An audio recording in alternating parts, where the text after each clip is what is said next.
This is too much important video for you if you are AMC holders. Hey guys, welcome to AMC Update. If you are new to the channel, be sure to subscribe to the channel, and turn on post notifications by hitting the bell, so you never miss any of our uploads and also enter our giveaway. Guys, remember, this is not a financial advice video.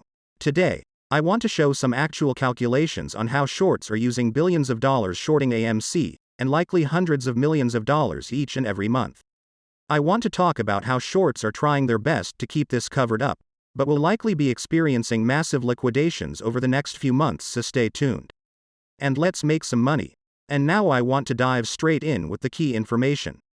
So, Frank Nez from Nez Media Company tweeted saying AMC's cost to borrow has hedge funds burning $20 million a month. Now, I want to go through these calculations because I think this number is actually much, much bigger. Now, with Frank's calculations, he takes the number of shares on loan at 179 million shares and the annual cost to borrow rate of 135%. But he also forgets to multiply the number of shares on loan by the actual share price. So let's go through my calculations on the actual numbers. Legally, AMC has 179 million shares on loan. But I think the true number of shares is closer to 1 to 2 billion shares on loan.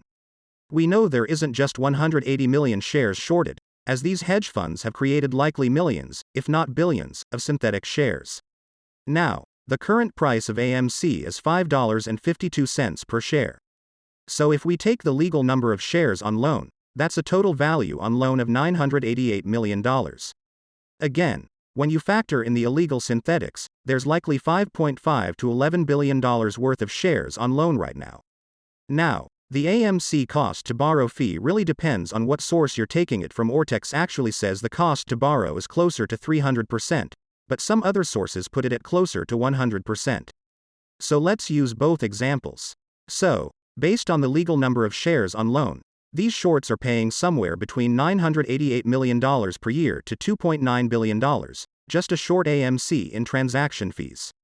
Now, again, if you factor in those synthetic shares, the shorts are likely paying somewhere between $5.5 billion per year to $33 billion. But if we look at this on a monthly basis instead of an annual basis, and we take the legal number of shares on loan, that's somewhere between $82 million per month to $247 million. And again, factoring in those synthetics, these shorts are likely paying somewhere between $450 million per month to $2.75 billion per month. So we can see that on a monthly basis, these shorts are likely paying hundreds of millions of dollars, if not billions of dollars, just to continue to hold their AMC short positions. Now, you may say, hang on, that sounds a little bit unrealistic. Surely these shorts aren't losing hundreds of millions of dollars per month, if not billions of dollars. Right? Well, if we take Tiger Global as a perfect example, they are actually losing up to $185 million per day, not on a monthly basis per day. Now, we know that Tiger Global lost $42 billion last year as of 2022. AKA meaning they were losing $185 million for every trading day. So therefore, the thought of these shorts losing hundreds of millions of dollars per month actually isn't too unrealistic. If anything, it's more likely these shorts are actually losing billions of dollars per month. If Tiger Global can be losing $185 million per day, why can't these shorts be losing $2.75 billion per month paying that AMC cost to borrow? Again, you may say, if the shorts were losing billions of dollars per month, shorting AMC, surely they just close out of their short positions. But I'm here to say and here to explain why they can't. And it's basically the exact same reason why Tiger Global couldn't just close out of their positions and stop themselves from losing $185 million per day. And the answer is because they're stuck. Many of these shorts have created hundreds of millions, if not billions, of synthetic shares. If they closed out of all of those shorted positions, they'd be buying back billions of AMC shares, obviously causing the squeeze. And that's why, even though they're taking on heavy losses, paying this cost to borrow fee, they continue holding their positions because they don't have another choice. Now again, you may be saying, I've got two main problems with this problem.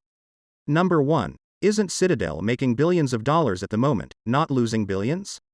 And number two, doesn't AMC usually have a very low cost to borrow rate?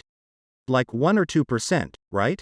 Well, AMC did have a low cost to borrow rate until the FTX disaster. Ever since then, every single day, the cost to borrow has been at 100% to 300%. So therefore, at least over the last 2 months, these shorts have been paying millions, if not billions of dollars every month to continue shorting at AMC. Seeing as FTX has now collapsed, these market makers can no longer use the FTX tokenized synthetic shares for their false locates. These market makers are also having a significantly more difficult time using bullet swaps or total return swaps as well. And therefore, I actually think it's likely the AMC cost of borrow stays at 100% to 300% for the foreseeable future, if not increases even further.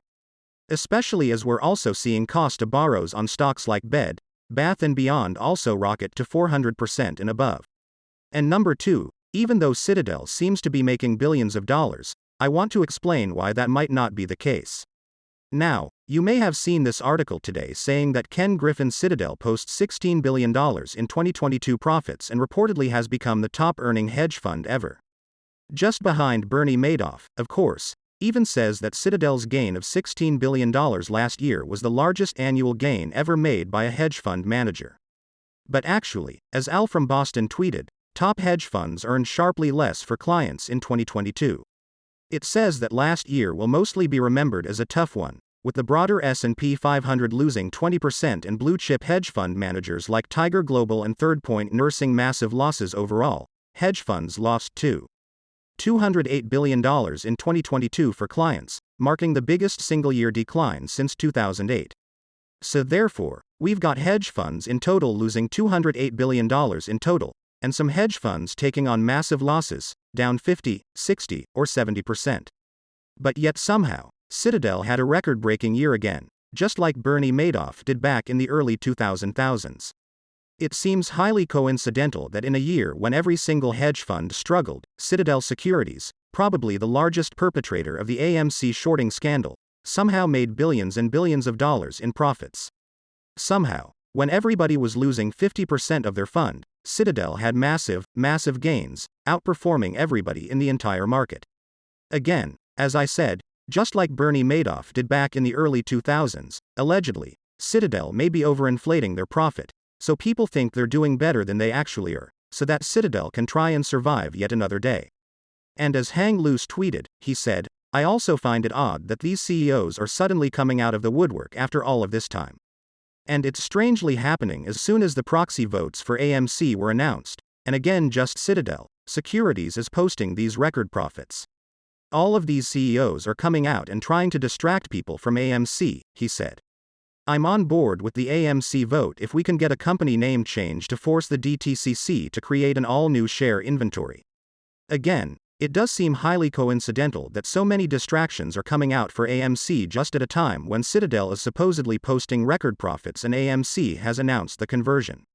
And again, it's strangely also happening at a time when tons of companies like Google, Microsoft, Facebook, Amazon, and now Spotify are slashing hundreds, if not thousands of jobs. We are currently having a worse tech layoff, even worse than 2001 and 2008 right now, but yet somehow hedge funds like Citadel are making record profits right now.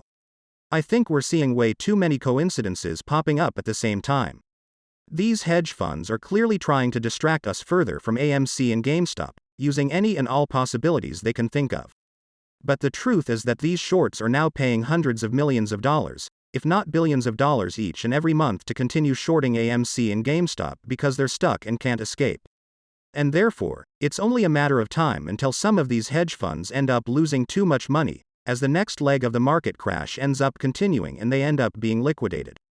Guys, that's all we have for you today. What is your opinion about AMC stock? Get involved and let us know in the comments down below. Thank you for watching.